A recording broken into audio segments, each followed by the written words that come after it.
Good morning everyone. তো আজকে আমার 5টায় অ্যালার্ম ক্লক বাজানো ছিল যে আমি উঠবো। তো আমি এখান থেকে উঠে গেছি আর আমি দিদিকে ফোন করেছি, দিদি কিন্তু ঘুম থেকে উঠেনি। আজকে কিন্তু আমাদের মর্নিং ওয়াক করার কথা ছিল।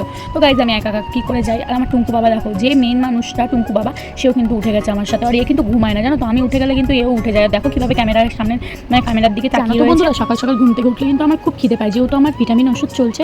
তো এখান থেকে দেখো আমি কিন্তু এখন একটু দোকানে যাব, দোকান থেকে কি আনা যায়, বা আমার মা আমাকে কিছু আনতে দিয়েছে। সকাল সকাল উঠলে তো কিছু একটা ব্রেকফাস্টে খেতেই হয়, নাহলে শরীর চলবে এই করে।